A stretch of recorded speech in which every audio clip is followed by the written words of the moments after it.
함께 보실 하나님의 말씀은 요한복음 14장 1절에서 6절까지의 말씀입니다. 요한복음 14장 1절에서 6절까지 말씀인데요. 말씀이 길지 않으므로 우리가 한 목소리로 같이 읽었으면 좋겠습니다. 함께 읽겠습니다. 시작. 너희는 마음에 근심하지 말라. 하나님을 믿으니 또 나를 믿으라. 아버지의 집에 거할 곳이 많도다. 그렇지 않으면 너희에게 일렀으리라. 내가 너희를 위하여 거처를 예비하러 가노니 가서 너희를 위하여 거처를 예비하면 내가 다시 와서 너희를 내게로 영접하여 나 있는 곳에 너희도 있게 하리라. 내가 어디로 가는지 그 길을 너희가 아느니라. 도마가 이르되 주여 주께서 어디로 가시는지 우리가 알지 못하거늘 그 길을 어찌 알겠사옵니까? 예수께서 이르시되 내가 곧 길이요 진리요 생명이니 나로 말미암지 않고는 아버지께로 올 자가 없느니라. 아멘. 장마 기간이고 비가 또 많이 오고 해서 오전에 성도님들께서 오시는 길이 불편하지 않을까 많이 걱정했는데 너무 많이 와주셔서 또 날씨도 하나님께서 좋게 해주셔서 감사합니다. 그 가정에 비 피해 없으시죠? 네, 감사합니다. 오늘 읽으신 본문 굉장히 유명한 구절입니다. 유명한 말씀입니다. 특히 우리가 마지막에 읽은 요한복음 14장 6절은 하나님께서 이 세상을 사랑하사 독생자를 보내셨다는 요한복음 3장 16절과 마찬가지로 모든 웬만한 크리스천들이 다 암송하고 있을 정도의 아주 유명한 말씀입니다. 내가 곧 길이요 진리요 생명이니 나로 말미암지 않고는 아버지께로 올 자가 없느니라. 머리가 그다지 좋지 못한 저도 이렇게 암송을 하고 있을 정도로 상당히 유명한 말씀입니다. 유명한 만큼 이미 많은 목사님들에 의해서 오늘 말씀은 설교가 되었는데요. 대략 우리 성도님들께서도 유추하실 수 있듯이 오늘 말씀은 하나님께로 가는 길은 오직 예수 그리스도밖에 없다. 그러니 예수 이외에는 구원이 없다는 것을 강조하기 위해 제법 많이 설교되었습니다. 안타까운 것은, 아주 조금 안타까운 것은 이 말씀이 주로 종교 다원주의를 비판할 때, 즉 예수님 이외에 다른 종교로는 구원이 없다는 이야기죠. 이를 주장할 때 가장 많이 등장하는 말씀이고요. 기독교 역사를 볼 때는 이단들, 특히 초대교회 때의 영지주의나 아니면 스토아주의를 반박하기 위한 변증으로 가장 많이 등장하였습니다. 그러다 보니 이 요한복음 14장 6절을 이끌어내는 그 말씀의 흐름과 문맥을 살펴보는 것보다 그저 요한복음 14장 6절만 딱 떼어내서 이 한 구절을 놓고 상대를 대적하기 위한 표적 설교가 많아졌습니다. 그래서 이 말씀이 조금 강하게 우리에게 다가오죠. 상당히 따뜻하고 은혜로운 이 위로의 말씀이 구원에 관한 어떤 신적 우월성이나 절대적 권위를 나타내는 말씀으로만 오해가 되고 있어서 조금 안타깝습니다. 그래서 저는 오늘이 요한복음 14장 6절의 말씀, 내가 곧 길이요 진리요 생명이니 라고 시작되는 이 말씀을 예수님께서 어떤 의도로 오늘 본문에서 이야기하셨는지 그 본문의 앞뒤를 좀 살펴보면서 함께 나누고자 합니다. 요한복음에서 예수님께서 하신 모든 말씀을 바로 이해하려면 먼저 요한복음에 대한 기초적인 개요를 알아야 하는데요. 즉 요한이 어떤 의도로 요한복음을 기록하게 되었는지 그 뜻을, 그 의도를 좀 먼저 알아야 합니다. 전제해야 합니다. 여러분 잘 아시다시피 요한복음 1장은 창세기의 1장과 비슷하게 시작합니다. 즉 요한이 의도한 것은 무엇이냐면 태초의 창조 때에 말씀이 있었고 그 말씀이 하나님과 함께 있었다. 그리고 그 말씀으로 인하여 세상에 질서가 생기고 참 좋은 창조가 이루어졌다. 이제 그 말씀이 예수님의 인격 속에서 사람의 모습을 입고 우리 각자의 개인의 역사 속으로 들어오신다라고 요한은 소개하고 있습니다. 이게 매우 중요합니다. 이게 무슨 이야기입니까? 태초에 말씀으로 모든 것이 창조되었습니다. 이제는 그와 같이 예수 그리스도의 말씀을 통해 새로운 창조가 창세 때와 같이 나에게 다시 일어난다는 것입니다. 태초의 말씀으로 이루어진 하나님의 모든 선한 창조가 어떻게 변해버렸습니까? 인간의 욕심과 타락으로 그만 혼돈이 되어버렸습니다. 사람이 온전한 생명에서 죽음으로 변하였고요. 세상이 평화에서 미움과 다툼이 되고 연합하였던 사람들은 전쟁을 하기 시작했습니다. 하나님께서 후회하실 만큼 이 세상은 타락하고 창조의 본성을 잃어버렸습니다. 이 잃어버린 세상의 창조 질서가 이제 다시 예수님의 말씀으로 인해서 용서와 사랑, 치유와 깨달음, 자비와 은혜, 기쁨과 감사, 이 망가지고 타락한 모든 것과 죄악되고 병든 모든 것이 예수님의 말씀대로 다시 창조의 때처럼 회복되어진다라는 것을 요한복음에서는 말하고 있습니다. 말씀으로 이루어진 세상이 인간의 욕망과 타락으로 어그러졌고 이제 다시 예수 그리스도의 말씀을 쫓아 하나님의 창조의 때의 질서가 우리의 삶에 재정립된다는 이야기입니다. 이것이 요한복음의 핵심입니다. 예수 그리스도의 말씀이 창조 때의 모든 질서대로 우리를 회복시킨다. 그러므로 예수님의 말씀 한마디 한마디는 삶과 죽음의 지표가 되고요. 혼돈과 질서를 가르는 지표가 되고 희망과 절망을 가르는 지표가 됩니다. 참 아름답고 감사한 사실은요. 모든 예수님을 성경에서 만난 사람들 있지 않습니까? 예수님과 대화할 때 인격적인 창조 때의 품위를 되찾는 것을 볼 수 있습니다. 여러분, 성경에서 예수님을 만난 사람들이 예수님과 대화할 때 어떻게 됩니까? 죄인에서 의인으로, 더러운 자에서 정결한 자로, 죽음에서 생명으로, 병에서 나음으로, 창조 때 우리 하나님께서 우리를 만들어주신 그 온전한 본래의 모습으로 회복되고 돌아가는 것, 우리 예수님이 그 모습을 찾게 해주는 것을 볼 수 있습니다. 복음서에서 우리 예수님께서 하신 모든 일과 모든 말과 모든 행동과 모든 사건들을 다 한번 찾아보십시오. 예수님이 무엇을 찾게 해주시는지, 저주받은 자에서 하나님 자녀의 신분으로, 억압됐던 자에서 자유를 찾는 자로, 우리로 하여금 창조 때의 그 본래 우리의 품위를 우리 예수님은 찾게 해주십니다. 원래 나의 모습을 찾게 해주십니다. 그런데 우리 예수님께서 하나 예외 없이 만나서 이야기하시는 사람들에게 구원을 해답으로 막 강요하듯이 이야기하지는 않으셨어요. 친밀하고 인격적인 관계 속에서 희생적인 죽음을 통해 우리의 삶과 마음에 하나님의 말씀을 깊이 있게 심어주셨습니다. 오늘 본문의 핵심 요한복음 14장 6절도 이런 맥락에서 이해하셔야 합니다. 내가 곧 길이요 진리요 생명이니, 이 말은 나 이외에는 구원이 없어, 너희에게 다른 선택권은 없어, 나 없이 될 것 같아? 이렇게 읍소하듯 협박하듯 우리를 그렇게 윽박지르는 그런 강요하는 말씀이 아닙니다. 왜 그러냐면 오늘 이 요한복음 14장 6절을 설명하시기 위해 예수님께서 처음 1절부터 무엇을 말씀하시는지 확인해 보면 예수님의 본의를 알 수가 있습니다. 요한복음 14장 1절입니다. 함께 보겠습니다. 시작.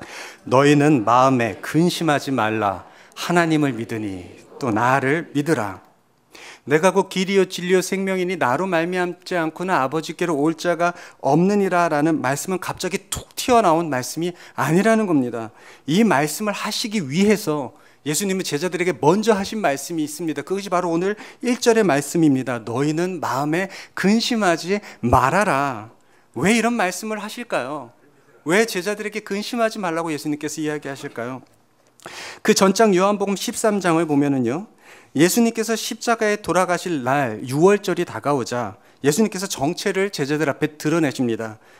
당신이 곧 하나님께로 다시 돌아가야 하는 그 상황을 말씀하시고 제자들에게 이야기하십니다. 그리고 누군가는 예수님을 배반하여 팔고 누군가는 부인할 것을 제자들 앞에서 이야기하십니다. 그런데 제자들 사이에 소요가 일어났어요. 예수님께서 부정적인 예견을 하고 있다고 제자들은 받아들이고 있는 거예요.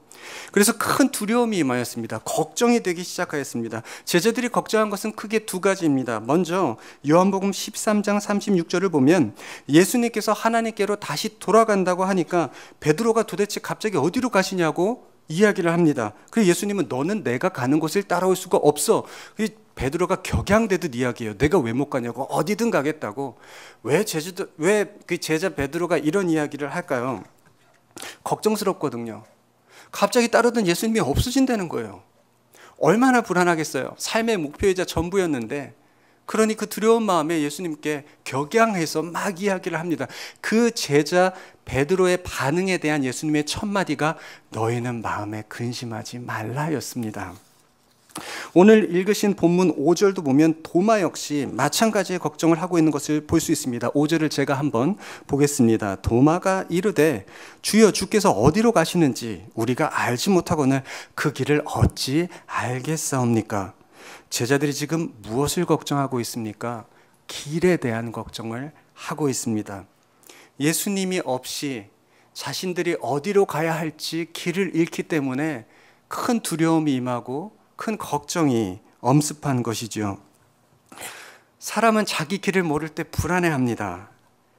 앞으로 무엇을 해야 할지 그 길이 보이지 않을 때 답답해합니다. 그래서 미래를 알려주는 이 점집은 절대 망하지 않습니다. 혹시 창업 예. 점집은 망하지 않아요. 점집 또 한 가지 비슷한 교회도 망하지 않아요. 예언 사역하는 교회 절대 망하지 않아요. 저는 이 두 패턴의 그 업체들이 망하는 걸 본 적이 없어요. 점집 망하는 거 보셨어요? 잘 안 망해요. 예언 사역 아니면 예언 그거 번호표 주는 교회들 잘 망하지 않습니다. 저는 오전에 점집을 갔다가 오후에 예언해주는 집회를 참석하는 성도님을 본 적이 있어요. 왜 그럴까요? 불안한 겁니다. 미래를 알고 싶은 거예요. 모르면 불안한 거예요. 그리고 현실적으로 앞길이 보이지 않으면 답답하고 힘들어합니다. 내 길이 어떤지 모르기 때문에. 이틀 전 월요일에 청년 하나를 급하게 만났습니다. 죽을 만큼 힘들어하는 청년이었습니다. 그 친구 우리 이제 집사님 권사님들 자녀를 위해서 뭐 대학을 혹시 진학한다 그러면 그 기도 제목 나온 친구예요. 스카이. 한국에서는 가장 좋은 학력 나왔어요. 그리고 외국으로 이민을 가서 간호사 자격증을 땄어요. 그리고 그 나라 시민권을 얻었어요. 우월한 존재이지 않습니까? 그런데 조울증이 찾아오고 무력감이 찾아오고 수면제가 더 이상 듣지 않은 상태가 돼서 한국으로 귀국했고 다시 출국을 앞두고 저를 보자고 해서 만났어요. 두려움의 이유는 딱 하나였어요. 앞으로 자기 길이 보이지 않는다는 거예요. 뭐를 어떻게 해야 될지 막막하다는 거예요. 미래에 대한 불안감. 청년 사역을 우리 노분들 정의교회에서만 지금 8년째 하고 있습니다. 청년들의 불안은 대부분 길에 관한 것입니다. 내 길이 안 보일 때 걱정하고 근심합니다. 그것이 직장이든 결혼이든. 제자들도 마찬가지입니다. 예수 그리스도가 길인 줄 알고 쫓았는데, 답인 줄 알고 쫓았는데 갑자기 사라진다는 거예요. 어디로 가야 합니까? 그래서 지금 베드로도 격양이 되었고 도마도 격양이 되었고 도대체 그 길이 어떤 길이냐고 불안해서 난리를 치고 있습니다. 길 이외에 제자들은 또 하나의 큰 근심을 갖게 되었는데 그것은 예수님의 죽음에 관한 것이었습니다. 유월절 전에 예수님은 제자들에게 당신이 유대인들에게 잡혀서 십자가에 죽을 것을 알려주셨습니다. 한번 확인해 볼까요? 같은 내용인데 다른 본문에서 이야기하고 있습니다. 마태복음 26장 2절입니다. 제가 보겠습니다. 너희가 아는 바와 같이 이틀이 지나면 유월절이라 인자가 십자가에 못 박히기 위하여 팔리리라 하시더라. 예수님이 어디로 가실지 몰라서 두려워서 막 근심에 쌓여 있는데 이제는 예수님의 죽음 또한 받아들여야 되는 입장에 놓여 있는 거예요. 죽음 또 길, 인간이 가장 두려워하고 가장 약해하는 부분 두 가지이지 않습니까? 그 제자들이 얼마나 두렵고 근심이 쌓이겠어요. 얼마나 무섭겠어요. 길과 죽음을 한번 잘 생각해 보십시오. 여러분 오늘 제가 설교 초반에 요한복음과 창세기를 비교하여서 그 맥락을 가지고 요한복음을 이해해야 한다고 했는데 여러분 창세 때의 인간이 잃어버린 가장 큰 두 가지의 질서가 있습니다. 그것이 바로 길과 죽음입니다. 우린 에덴 동산에서 살게 돼 있었어요. 죄가 들어왔어요. 그래서 하나님과 연합했던 그 연합이 깨지고 하나님과 함께 거하던 거처를 잃어버렸어요. 그리고 쫓겨났어요. 다시 돌아갈 길이 없었어요. 하나님이 그것을 막으셨어요. 그래서 인간은 창조 질서에 하나님께서 만들어 놓으신 길을 잃어버렸습니다. 또 하나 인간에게 찾아온 답답함과 두려움이 있었습니다. 그것은 죽음입니다. 한 번도 경험해 본 적이 없어요. 아담과 하와는 죽음이라는 것을. 영원히 하나님과 함께 사는 존재로 만들어졌는데 이제 언젠가 죽음이라는 그 막연한 것을 기다리고 있어야 돼요. 얼마나 두려울까요? 창조 때에 무너진 이 두 가지 질서, 길과 죽음, 이것은 그 이후의 모든 인류에게 공통적으로 늘 두려움과 늘 걱정을 안겨다 주는 가장 큰 두 가지의 요소가 되었습니다. 지금 제자들을 통해서 우리 예수님이 인간 전체의, 인류 전체의 가장 큰 두려움과 어려움이 무엇인지 보여주고 있는 겁니다. 예수 그리스도를 잃어버린, 그 길을 잃어버린 제자들의 막막함, 또 예수 그리스도의 죽음을 앞두고 본인들도 그 죽음의 고통을 느껴 하는 이 제자들의 두려움, 이 길과 두려움의 이 두 가지 공포와 어려움, 이 앞에 놓인 제자들, 이 상황에서 하신 말씀이 요한복음 14장 1절에서 6절까지의 말씀입니다. 가장 먼저 우리 예수님이 제자들에게 하신 말씀이 무엇입니까? 너희는 마음에 근심하지 말라. 하나님을 믿으니 또 나를 믿으라. 여러분, 그 다음에 우리 예수님이 무엇이라고 2절 3절에 이야기하시는지 아십니까? 기가 막힌 말씀을 하십니다. 우리 요한복음 14장 2절 3절은 같이 한 목소리로 읽어보도록 하겠습니다. 함께 읽습니다. 시작. 내가 너희를 위하여 거처를 예비하노니 가서 너희를 위하여 거처를 예비하면 내가 다시 와서 너희를 내게로 영접하여 나 있는 곳에 너희도 있게 하리라. 우리 3절을 한번 같이 읽어보겠습니다. 시작.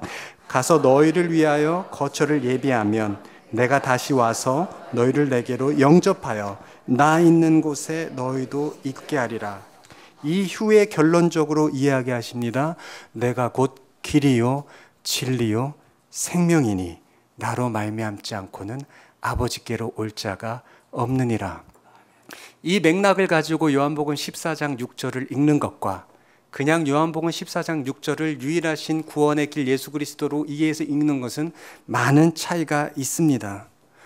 너희가 두려워하는 것이 뭔지 알아.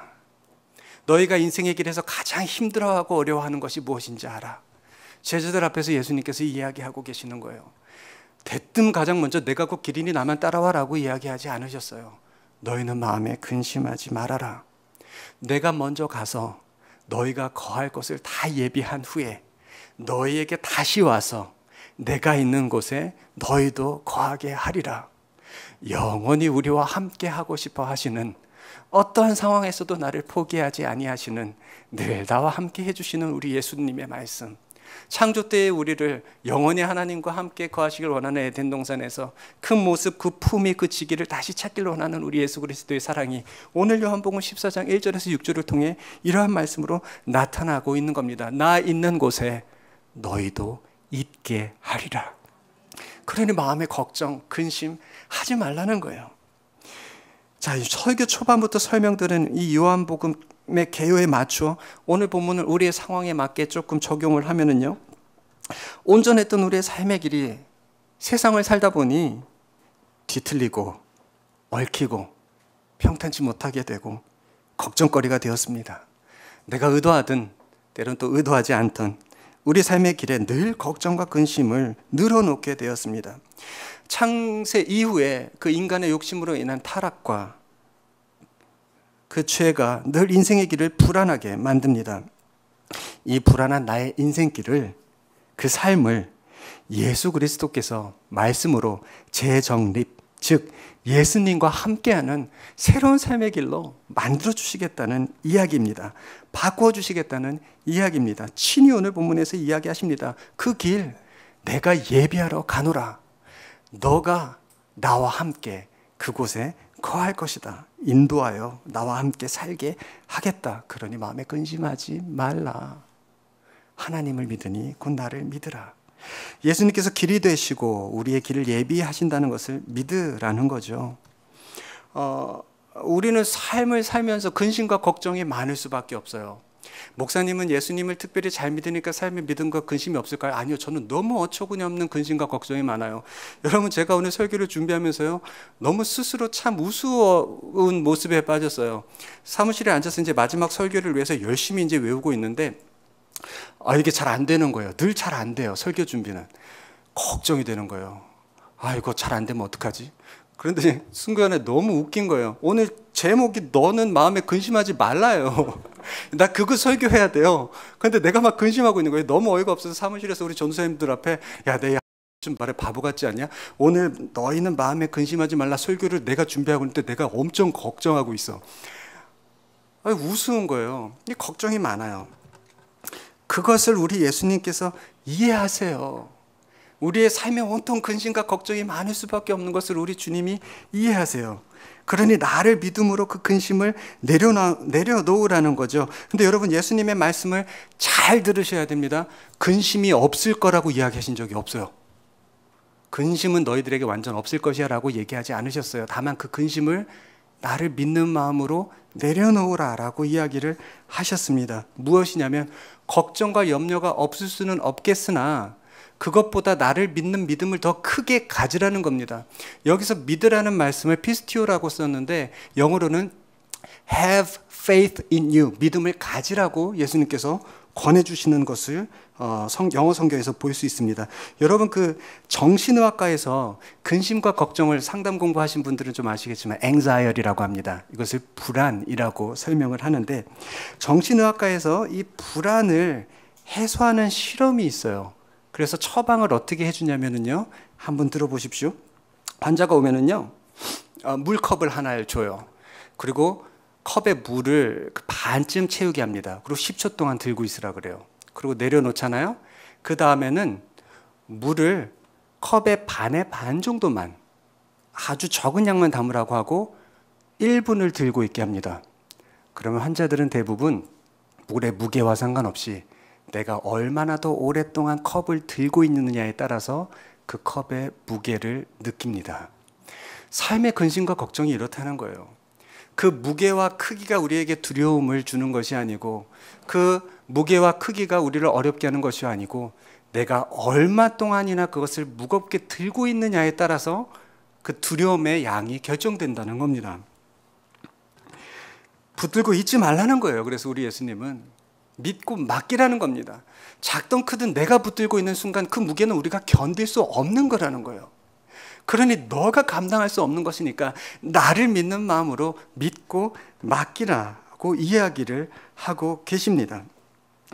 좀 전에 말씀드린 믿는다는 것, 헬라어로 피스티오라고 이야기합니다. 믿음을 가지라는 뜻인데 구체적으로 믿고 맡기라는 겁니다. 이 피스티오라는 말은 어떤 식으로 표현이 되냐면, 의자에 내가 앉을 때의 마음가짐으로 주로 표현이 됩니다. 여러분 지금 모두 의자에 앉아 계시잖아요. 그죠?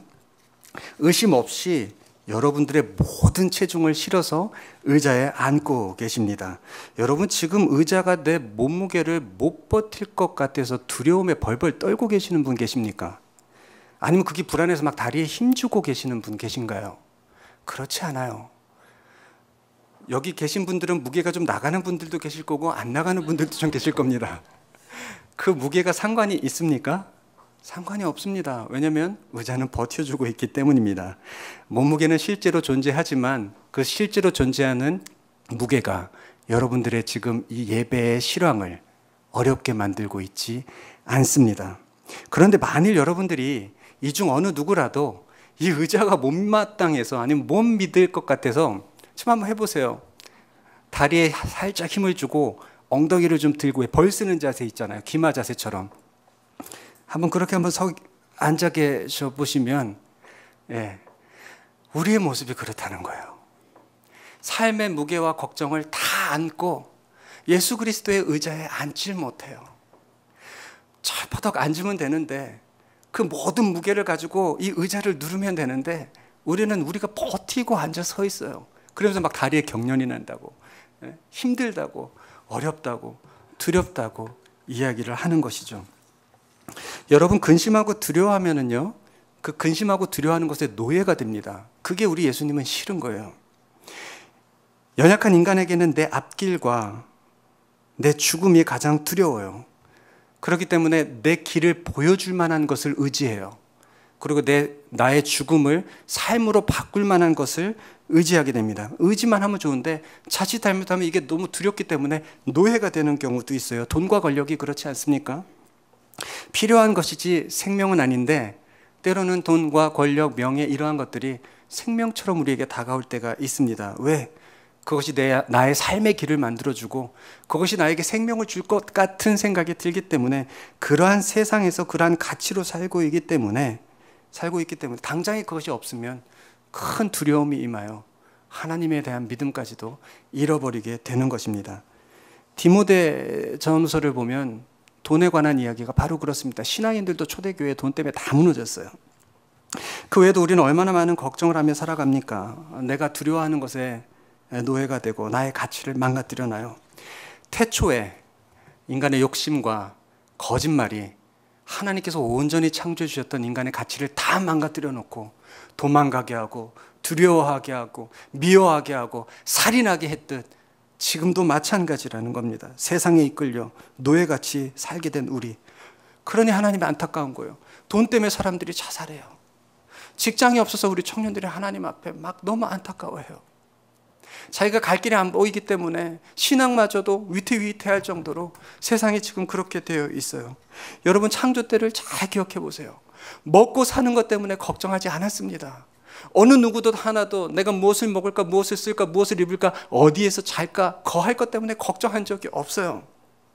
그런데 지금 어떻습니까? 이 창조의 질서가 무너지자 내가 먹을 것, 내가 잘 것, 내가 거할 것, 내가 쓸 것, 이것 때문에 온통 걱정이 되어서 노예와 같은 삶을 살고 있어요. 이끌려가고 있어요. 내 삶에 두려움이 되기 시작하였어요. 창조 때 존귀하게 만들어주신 하나님의 자녀의 품위는 모두 무너지고 내 가치를 내가 거하는 집과 같이, 내 가치를 내가 타고 다니는 자동차와 같이, 내 가치를 돈과 같이, 내가 먹는 먹거리와 같이 하나님의 질서가 아닌 혼돈으로 우리가 빠져버리지 않았습니까? 이제 예수 그리스도의 말씀이 이 어그러진 모든 혼돈들을 재정립, 질서로 다시 한번 찾아주시겠다는 겁니다. 그것이 요한복음에서 말씀하시는 본 의도예요. 그것이 바로 내가 곧 길이요 진리요 생명이니라는 말씀의 본 뜻입니다. 회복시켜 주시겠다는 겁니다. 그러니 너희는 마음에 근심하지 말라라고 우리를 찾아오셔서 위로해 주시는 것이죠. 무엇이 중요합니까? 예수 그리스도께서 희생으로 만들어주신 생명의 길이 죽음보다 큽니다. 예수 그리스도께서 주시는 사랑이 나의 삶의 근심보다 늘 항상 가깝습니다. 믿고 의지하는 자에게 늘 큰 구원의 반석이 되셨던 하나님이십니다. 여러분 지금 당장에 여러분들 앞에 5만 원짜리 지폐가 있는데 길거리에 떨어졌다고 해보세요. 아무도 안 본다고 치고. 근데 얘가 더러워요. 막 밟히고 구겨졌어요. 안 주우실 거예요? 당장에 줍죠. 예. 그리고 그거 누구한테 갖다 주면 그 사람이 안 받을까요? 받죠. 왜? 5만 원의 가치는 변하지 않아요. 세상에 아무리 우리를 엄습해서 우리를 하나님의 자녀같이 못하게 그렇게 우리를 막 만들어 놓는다고 할지라도 때로는 돈의 노예가 되는 것 같고 때로는 인생에 구김이 있어서 조금 돌아가는 것 같고 누구보다 천인 것 같고 어렵고 힘들다고 해서 우리 한 사람 한 사람의 하나님의 자녀된 품위가 사라지는 것은 아닙니다. 우리의 가치가 절대 변하는 것은 아닙니다. 우리 예수님은 그 가치를 계속 찾아주시는 거예요. 그래야 말씀드렸지 않습니까? 예수님을 만난 모든 사람들이 무엇을 경험합니까? 나 더러운 죄인인 줄 알았는데 아니야. 이제부터 너는 의인이야. 하나님 저는 너무나 더러운 자인데요. 아니 내가 너를 정결케 만들어줄게. 저는 죄인입니다. 아니 너 의인이야. 우리 예수님은 계속 사람들을 만나서 원래 하나님께서 만들어 주셨던 창조 때의 모습을 계속 회복시켜 주세요. 자존감을 갖게 하세요. 우리의 가치, 우리의 품위를 찾게 하세요.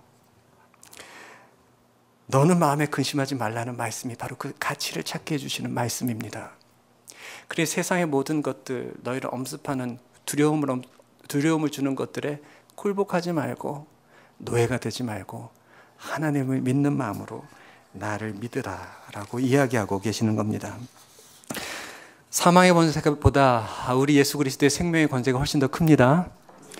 예수 그리스도께서 당신을 희생하며 만들어 놓으신 그 길은 누구도 건드릴 수가 없습니다. 그러니 사랑하는 성도님, 마음에 근심하지 마십시오. 마음에 걱정하지 마십시오. 오늘 이 설교는 여러분들을 향해서 하는 설교가 아니고 제가 저 스스로에게 하는 설교입니다. 얼마나 걱정이 많은지 모릅니다. 예수님께서 곧 길이요 진리요 생명이시니 나의 모든 길과 생명을 위해 거할 곳, 가야 할 길 예비해 놓으셨습니다. 그러니 오늘 하루도 예수 그리스도를 바라보는 그 믿음을 쫓아, 말씀을 온전히 쫓아 우리 주님께서 만들어 놓으신 그 길 함께 저와 여러분이 쫓아갔으면 좋겠습니다. 같이 기도하시겠습니다. 우리 이 시간에 내가 지금 가장 염려하고 근심하고 있는 것 하나, 하나님 앞에 맡기고 내려놓았으면 좋겠습니다. 내 근심과 걱정이 예수 그리스도의 은혜와 사랑보다 결코 크지 않습니다. 그런데 우리는 예수 그리스도의 은혜와 사랑보다 내 근심과 걱정을 더 크게 붙들어서 스스로 두려움에 또 어려움에 빠질 때가 있습니다. 이 시간 주님 앞에 맡깁시다. 혹시 자녀의 문제입니까? 혹시 남편의 문제입니까? 가정의 문제입니까? 혹시 경제적인 문제입니까? 아니면 내 신앙의 문제입니까? 그 어떤 나를 두렵게 하는 것도 우리 예수님은 지금 이 자리에 찾아오셔서 너희가 나를 믿으니 더 이상 근심하고 염려하지 말라고 이야기하십니다. 이 시간 우리 예수님 앞에 우리의 걱정과 근심을 다 맡겼으면 좋겠습니다. 나의 삶의 걱정들, 나를 괴롭게 하는 것들 이 시간 기도하며 주님 앞에 내려놓겠습니다. 함께 기도하시겠습니다.